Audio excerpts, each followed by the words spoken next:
আসসালামু আলাইকুম, কি অবস্থা সবার? আমি টুটুল আসির সাথে and you are watching Hablu programmer. C programming full কোর্সের আজকের এই ভিডিওতে আপনাদের সবাইকে স্বাগতম। আজকের এই ভিডিওটা হচ্ছে সাইজ অফ ভেরিয়েবল। আমরা কিছুদিন আগে দেখতেছিলাম যে ডেটা টাইপ সম্পর্কে, অর্থাৎ আমাদের যতগুলো ডেটা টাইপ আছে, ইন্টিজার, ফ্লোট, ক্যারেক্টার, ডাবল, আরও অনেক ডেটা টাইপ আছে, সেগুলো কিন্তু আমরা দেখেছি। আজকে আমরা দেখব যে এই ডেটা টাইপগুলার সাইজ কতটুকু।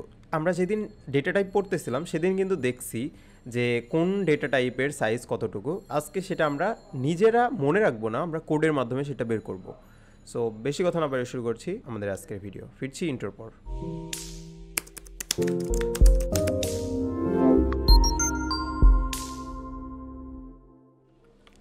প্রতিবারের মতো আমরা আজকে যে ওয়েবসাইটটা ব্যবহার করছি সেটা হচ্ছে প্রোগ্রামিজ।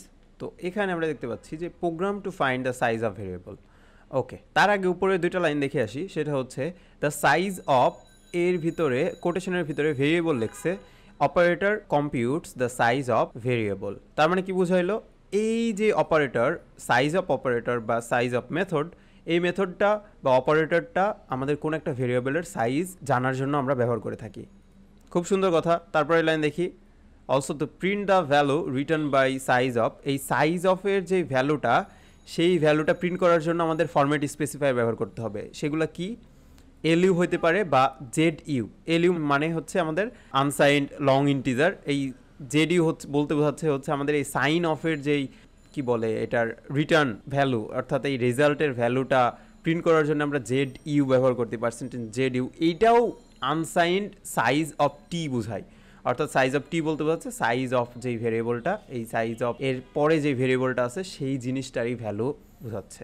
ওকে, নিচে আমরা কোড দেখতে পাচ্ছি। এই কোডটা কিন্তু অনলাইন কম্পাইলারে করা আছে, এই প্রোগ্রামিংসের অনলাইন কম্পাইলারে। সো রান কোড যদি দেই তাহলে আমরা কোডটা দেখতে পাবো। সো দেখে আসি কোডটা। তো আমরা আমাদের অনলাইন কম্পাইলারে আসলাম। এখানে আমরা কোড দেখতে পাচ্ছি। সবার প্রথমে আমরা 4টা ভেরিয়েবল নিছি। প্রথমটা হচ্ছে আমাদের ইন্টিজার, যেটার নাম দিছি আমরা আইএনটি টাইপ। পরেরটা float, float type, double, double type, character, character type. Okay, এখানে আমরা একটা সিঙ্গেল লাইন কমেন্ট ইউজ করছি। দেখি, size of evaluates the size of a variable. Okay, সুন্দর কথা। পরে আমরা পরপর 4টা লাইন প্রিন্ট করে দিছি প্রিন্টে ফাংশনের মাধ্যমে। কি প্রিন্ট করছি? সাইজ অফ ইন্টিজার, এইটা আমাদের স্ক্রিনে বা কনসোলে শো হবে। Size of float, size of double, size of character, এই জিনিসগুলো লিখছি। তারপর একটা ফরম্যাট স্পেসিফায়ার দিছি। ফরম্যাট স্পেসিফায়ারের মানে কি? ফরম্যাট স্পেসিফায়ার হচ্ছে কোনো একটা ভ্যালু এখানে শো করবে, এই কারণে আমরা কিন্তু ফরম্যাট স্পেসিফায়ার ব্যবহার করি। তো এখানে কি ইউজ করতেছি? Percentage Z you. এটার পরিবর্তে আমরা আরও একটা জিনিস ইউজ করতে পারতাম, percentage L U, right? So percentage Z you কিন্তু আমরা দেখছি কী জিনিস।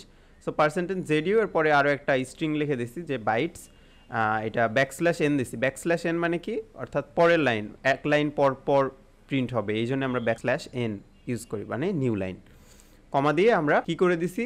Size of int type. এই যে অপারেটর, সাইজ অফ অপারেটর, এর মধ্যে আমাদের ভেরিয়েবলের নামটা লিখে দিছি, integer type, float type, double type, character type. And এটার ফরম্যাট স্পেসিফায়ার কোথায় যাচ্ছে? পার্সেন্টেজ জেড ইউতে যাচ্ছে, রাইট?